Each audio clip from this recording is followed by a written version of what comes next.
Salut tout le monde, j'espère que vous allez bien. Voilà, je vous fais une nouvelle vidéo ce soir un peu improvisée.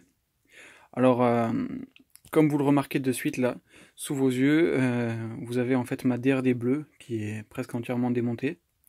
Donc c'était prévu que je la démonte en fait pour faire un peu une grosse révision de toute la moto, révision hivernale. Donc une partie des pièces a été démontée, se trouve là sur l'établi, un peu en vrac, il y a de tout. Donc bon, les carénages ils sont pas là, je les ai mis à l'abri. J'ai commencé à regarder un peu l'état de tout. Le pot d'échappement que j'ai démonté entièrement, que j'ai brossé. Alors s'il y en a qui veulent savoir un peu, quand vous avez une fine pellicule de rouille qui s'est déposée dessus, moi j'ai utilisé de la paille de fer 000, donc très fine, comme celle que je vous montre là, imbibée de WD-40. Et j'ai frotté mon pot tout simplement. Donc comme vous pouvez le voir, ça n'a absolument pas rayé ni quoi que ce soit. Et il est toujours comme neuf, quoi. Donc bon, là devant il y a un petit endroit que j'ai pas fait encore, donc vous voyez qu'il reste un peu de rouille. Mais c'est vraiment léger, quoi. Et sinon il est comme neuf. Voilà. Ensuite, bon ben mon moteur, je l'ai sorti du châssis. J'ai regardé, j'ai déculassé juste pour voir un peu l'état du moteur, mais de toute façon je vais ouvrir le moteur en entier parce que j'ai prévu de changer les roulements et voir un peu l'état du reste aussi à l'intérieur. Donc déjà je suis assez satisfait parce que le moteur a été monté tel quel depuis 2 ans sans avoir rien fait dessus de particulier, même pas de changement de piston ni quoi que ce soit. Bon, alors après, certes j'ai pas non plus roulé des milliers des cents, j'ai dû peut-être faire en 2 ans 1000 bornes, allez 1000 bornes en roulant un peu tous les week-ends, comme ça. Donc certes c'est pas grand chose, mais je suis quand même content de voir que il est absolument nickel. Donc bon, la culasse, le plot qui est ici qui est absolument comme neuf. Donc ça c'est nickel. Bah là on peut voir s'il y en a qui s'intéressent l'intérieur du cylindre. Un bon balayage. Alors par contre il y a pas mal de calamine, c'est vrai que je roulais assez gras. Et que j'ai jamais pris le temps de me pencher véritablement sur les réglages carbu pour les peaufiner vraiment comme il se devrait, mais bon, je le ferai. Donc là effectivement il y a un peu de calamine épaisse là. Mais en tout cas, on peut voir la forme du balayage qui est plutôt sympa pour un cylindre qui est complètement stock, qui n'a pas été retouché au niveau transfert, c'est pas mal, moi ça me plaît. Donc voilà pour ça. Pour le pot Bidalo, on en parlait juste avant, je vais changer la laine céramique, comme vous voyez là, elle mérite d'être changée. Et je vais aussi changer, parce que j'ai vu sur leur site à Bidalo que c'était en stock chez eux, que c'était encore disponible. Je vais aussi changer le Kevlar, qui comme vous pouvez le remarquer là, il a pas mal chauffé. En fait, tout simplement, il a chauffé à l'endroit où j'avais mis le collier pour le maintenir. Souvenez-vous, il était monté avec ça. D'ailleurs, qui a pris un shoot là, il faudra que je le remplace. Ouais, en fait, disons que avec le collier, ça dissipe un peu moins la chaleur. Donc ça a fait chauffer le Kevlar à cet endroit-là. Bon, pas bien grave, c'est surtout esthétique, on va dire. Mais bon, je pense que vu que je refais à neuf un peu la DRD dans son ensemble, je vais le changer pour repartir sur quelque chose de nickel. Voilà. Ensuite, bon là il y a les pièces un peu que j'ai démontées, carbu, etc. Donc justement carbu, je vais m'occuper de commander les gicleurs, les aiguilles, etc. Tout le nécessaire pour le régler comme il faut. Je vais commander ça directement chez Delorto pour être sûr d'avoir du bon matos. Parce que tout ce qui est gicleur ou autre élément de carburateur vendu par des marques adaptables, c'est toujours un peu la misère. Ou alors sinon il faut partir sur une marque et toujours se fier à cette marque là. Disons que vous n'allez pas pouvoir jouer entre des gicleurs Bidalo et des gicleurs Oco par exemple, parce que de l'un à l'autre vous n'aurez pas les mêmes tailles. Enfin c'est un peu minable. Donc moi je préfère partir sur une valeur sûre et acheter toutes mes pièces de carburateur chez Delorto directement, du moins quand il s'agit d'un carburateur Delorto. Autre chose que j'ai modifié l'autre jour quand je l'ai démonté, je vous montre ça de suite, c'est pas grand chose, c'est un petit détail. Sur mon cache allumage ici, j'ai fait 3 petits trous ici à la Dremel pour faire une entrée d'air, ventiler un peu tout ça, et j'ai fait une sortie de plus ici. Mais j'ai aussi découpé, alors vous le remarquerez peut-être pas, mais en fait là, ici sur le bas, le carter est découpé de façon à laisser libre place au sélecteur. Là, j'aurai un peu du mal à vous montrer parce que j'ai qu'une main de libre, mais en gros, d'habitude, le plastique fait comme ça, tac, avec un trou au milieu où passe la tige de sélection et le sélecteur fixé dessus. Et donc, à chaque fois que vous voulez enlever votre cache allumage, vous êtes obligé de sortir le sélecteur avant. Et disons que c'est assez galère, c'est assez chiant, surtout si vous êtes en train de faire des réglages justement sur les calages, allumages et ce genre de choses. Bon, là au moins, vous n'avez plus à vous prendre la tête, le cache il s'enlève avec 3 vis et le sélecteur il peut rester à sa place. Donc ça c'est une bonne chose. Après, pas plus, j'en ai profité ici, ça aussi, donc j'ai démonté, récupérateur de trop-plein là. Bon, il s'est un peu marqué en frottant sur le châssis, là il faudra que je fasse quelque chose. Peut-être je mettrai du caoutchouc pour éviter que ça se reproduise à l'avenir, parce qu'effectivement il s'est un peu marqué. Bon, ça c'est rattrapable, hein, je le frotterai à la paille de fer ou autre. Là j'ai fait des trous supplémentaires pour que ça respire mieux, parce qu'en fait les 2 durites qui arrivent ici dedans sont mes trop-pleins, enfin c'est même pas des trop-pleins, en fait c'est les mises à l'air de mon carbu. Ici sur le carbu, vous l'avez juste là, de chaque côté, là et là, vous avez les petits embouts de mise à l'air libre. Et en fait, quand vous faites de la compétition, que ce soit run ou autre, tout ce qui est mis à l'air libre sur un carburateur doit être amené à un récupérateur de trop-plein pour éviter les fuites, même si c'est une micro-goutte de temps en temps, pour éviter que ça puisse retomber sur la piste. Parce que c'est un corps gras et donc à la longue, ça pourrait faire que la piste soit pas top. Donc, ça arrive ici dans le récupérateur de trop-plein, mais vu que c'est des mises à l'air libre, il faut quand même que ça respire, d'où les trous que j'ai fait ici. Voilà. Donc ça, c'est une chose. Bon, là, il y a le kitchen avec, bon voilà, un réservoir. Le robinet mal aussi, qui est pour moi le meilleur robinet à l'heure d'aujourd'hui qu'on peut monter comme ça. Parce que tout simplement, il est très simple. Bon, alors forcément, il n'y a pas de dépression, etc. C'est un robinet on-off. Gros volume. Là, j'ai de la durite, de la bonne durite qui ne durcit pas avec le temps. Ça, important. Donc ça c'est top. Ça vaut presque 3 ou 4 fois plus cher que les durites adaptables que vous avez de toutes les couleurs et tout, mais ça vaut vraiment le coup. Alors là elle s'est un peu décolorée, elle a pris la couleur du mélange avec le temps, mais ça c'est pas du tout un souci. Voilà, alors après pour le reste de la moto, donc je vais avoir des choses à faire dessus que j'ai prévues. J'ai les joints spi de fourche à changer, les plaquettes, etc., les pneus, enfin des tas de choses. Et je vais aussi apporter des améliorations. Et une amélioration principale que je vais devoir apporter, que je n'avais pas spécialement prévue à la base, mais c'est surtout à cause du fait que j'ai eu une mauvaise surprise en démontant. Alors je vais essayer de vous montrer ça. Tac, est-ce que je peux mettre le flash? J'en sais rien en vidéo. Pas trop l'habitude à vrai dire, mais bon, visiblement ça se voit assez bien.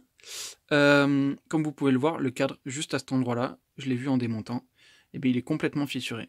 Alors étrangement, ça n'a pas fissuré sur une patte moteur ou quoi, ça a fissuré ici directement sur le berceau. Mais bon, du coup, sur le coup, j'étais vraiment blasé, étant donné que c'est un cadre, je le rappelle, de DRD04, qui était absolument comme neuf à la base, voilà, aucune patte coupée, rien du tout, il était splendide. Bon, malheureusement, il est venu à fissurer, donc je vais devoir le ressouder d'une part, ça c'est sûr, mais en même temps, je vais le modifier de façon à améliorer un peu le système de fixation moteur d'origine. Donc j'ai ma petite idée. Je vais pas le faire moi-même parce que j'ai pas les compétences pour ça, je sais pas souder, etc. Mais j'ai des connaissances qui pourront me le faire. Donc j'ai prévu d'une part de supprimer le support moteur du bas et de faire en sorte que le moteur soit soutenu seulement par 2 supports, le support principal au niveau du bras oscillant et le support de devant. Mais le support de devant, je vais pas faire un contact métal-métal entre le métal des pattes et le métal des carters. En fait, je vais venir faire mes pattes ici sur le berceau, je pense, en consolidant tout, bien entendu, faisant quelque chose de plus gros, plus mastoc, etc.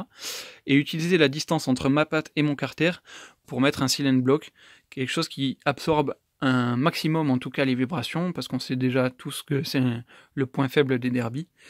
Donc voilà. Et je vais essayer de voir aussi s'il n'y a pas quelque chose à faire de possible sur la fixation à l'arrière, modifier peut-être le système dans son ensemble, je sais pas, peut-être modifier le bras oscillant, faire des bagues différentes, etc. Ou peut-être, vous voyez, l'axe moteur ici qui est en 12 mm, il y a peut-être moyen d'usiner les carters qui sont aussi en 12 mm, mais sur un passage plus gros, de façon à pouvoir y mettre un cylinder block à l'intérieur des carters ou autre. Je suis sûr qu'il y a des solutions qu'il faut réfléchir. Donc je vais essayer de me pencher sur la solution, et tant qu'à y être, parce que effectivement le cadre du coup ressemblera plus à l'origine. Mais bon, d'un côté, bon, certes c'est un mal, mais c'est aussi un mal pour un bien.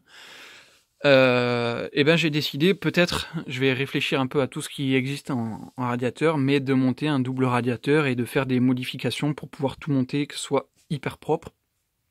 Vraiment comme si c'était un montage d'origine en fait. Donc voilà, ça va être prévu, ça va prendre du temps, ça va se faire durant l'hiver. Mais pour tout ce qui est soudure, etc., il faut déjà que j'en parle à un contact à moi, voir s'il est chaud pour me le faire, et surtout quand est-ce qu'il pourra me le faire, parce que ça va pas se faire du jour au lendemain. Mais pour le reste, bon, j'ai déjà de quoi bosser sur le reste. J'ai plein de choses à faire, j'ai des roulements de roues à changer. Je vais opter pour des super roulements de chez SKF. Modèle ZZ, c'est les dernières générations de roulements qu'ils ont, avec une grande vélocité. Je vais changer mes plaquettes, je vais changer mon disque, parce que, alors, je vais vous faire écouter. On se rend compte, en fait, que, alors, ça vient peut-être des roulements, ça vient peut-être du disque aussi, mais il y a quelque chose qui est, entre guillemets, peut-être un peu voilé, et qui fait que, quand on fait un tour de roue complet, il y a un endroit où c'est libre et un endroit où ça frotte un peu sur les plaquettes. Donc ça, je vais essayer d'y remédier. Je vais essayer de trouver d'où vient exactement le problème. C'est peut-être le disque qui a chauffé, parce que je vois déjà rien qu'au niveau de la couleur qu'il a pris, il s'est peut-être déformé, c'est possible. Mais bon, voilà, je vais essayer en fait d'améliorer ma derby au maximum. Je vais faire ça au mieux. Donc après, j'ai prévu plein d'autres choses. J'ai prévu de mettre de la visserie inox et titane un peu de partout, parce que quand j'avais construit cette DRD, j'avais mis de la visserie neuve partout, et souvenez-vous que j'y attache un point d'importance, pour moi c'est essentiel. Mais malheureusement, la visserie acier, même si elle a une finition un peu zinguée d'origine, elle finit toujours par s'oxyder, et j'aime pas trop ça à la longue. Ça fait propre les 6 premiers mois ou la première année, puis après ça s'oxyde et ça fait pas très propre. Enfin, c'est mon point de vue en tout cas. Et du coup, j'ai décidé de, voilà, petit à petit, remplacer toute la visserie, sûrement par du Probolt si j'ai les moyens, on verra ça. Et également changer mes durites pour avoir des banjos anodisés, quelque chose de vraiment tip-top. Je vais me pencher sur la question, je vais essayer de voir un peu ce qui se fait, trouver tout ce qui se fait de mieux. Voilà. Après, dans le reste, donc les radiateurs, je vous en ai parlé. Au niveau du poste de pilotage, il n'y a rien de spécial qui va changer, mis à part que je vais virer le compteur watts, et je vais mettre un compteur Kozo, qui est un peu le même style, le même standard de prix, etc. Juste, j'ai envie de comparer un peu les valeurs, parce que j'avais l'impression que lui, il était faux, qu'il me donnait des valeurs erronées, donc ça, on le verra par la suite, quand j'aurai comparé les deux. Mais du coup, celui-ci marchait sur pile. Le Kozo, lui, par contre, il marche sur batterie, il n'a pas de pile. Donc j'ai acheté une batterie au lithium que je viendrai placer dans mon passage de roue à l'emplacement d'origine, etc. Je ferai un montage propre. Je vous ferai suivre tout ça dans les vlogs. Voilà, après devant, je garde mes T, etc. Là pareil, je vais remplacer de la visserie par du Probolt, etc. partout. Pour la fourche, je vous ai dit, je vais changer les joints spi qui fuient. Et je vais en profiter pour mettre de l'huile un peu plus épaisse pour avoir une suspension plus ferme et plus adéquate à ma façon de rouler. Donc voilà, pareil, je change les plaquettes devant. Alors pour ceux qui se demandent, j'ai réussi à trouver des plaquettes pour ce type d'étrier là, les étriers de DRD classiques. Des plaquettes que font Galfer, qui sont vendues par exemple chez Dame Sport. C'est des plaquettes en métal frité, donc c'est vraiment des plaquettes haut de gamme pour les frettages soutenus ou les machines de compétition, etc. Mais en tout cas, c'est vraiment pas mal. Alors, c'est pas donné, c'est presque plus du double, je crois, que des plaquettes mal aussi, qui sont déjà pas trop mal pour ce genre d'étrier. Mais bon, j'avais envie de me faire plaisir, et du coup, j'ai investi dans ce genre de truc. Voilà, donc je vais changer les pneus aussi, qui ont quelques années maintenant, et puis qu'on finit par sécher avec le temps, qui se craquellent un peu sur les flancs. Donc j'ai pu voir à Milan, parce que j'étais au salon de Milan au mois de novembre, que la marque PMT vient de sortir une gamme de pneus en 17 pouces avec des slicks et des pneus pluie. Donc j'attends que ce soit dispo chez les différents fournisseurs, les différents sites, et puis je me commanderai, je pense, une paire de slicks PMT. Voilà. En tout cas, la moto est démontée, pas encore complètement, mais elle le sera bientôt.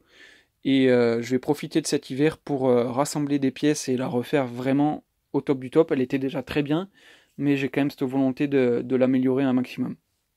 J'ai aussi, d'ailleurs j'y pense parce que je le regarde, bon ça c'est une poignée de gaz domino type cross de temps assez classique, mais j'ai acheté un modèle qui en extérieur est exactement le même, mais en fait à l'intérieur ici, la partie roulante, la roulette, est montée sur roulement, c'est une poignée un peu plus haut de gamme, donc je me suis acheté ça aussi. J'ai vraiment envie de, si vous voulez, de pousser le vice et d'améliorer cette moto toujours un peu plus. Donc voilà. Voilà pour ce qui est prévu.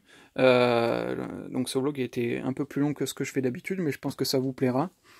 Et j'ai besoin aussi de savoir une chose, vous me direz en commentaire. J'ai récemment changé de portable, donc bon, je filme toujours avec le portable, mais c'est plus le même. Donc dites-moi un peu si la qualité vidéo a changé, si peut-être l'image est plus stable, malgré que bon, j'ai pas de stabilisateur, je fais tout avec la main. Mais dites-moi un peu ce que vous pensez de l'image, surtout que là, on est en intérieur, il fait nuit, je suis vraiment avec seulement la lumière artificielle. Donc j'ai hâte aussi de pouvoir vous faire une vidéo en extérieur et que vous me disiez ce que vous en pensez. Voilà, je vous laisse là-dessus et puis je vous tiendrai bientôt au courant de l'évolution de tout ça. Allez, à la prochaine. Ciao, ciao.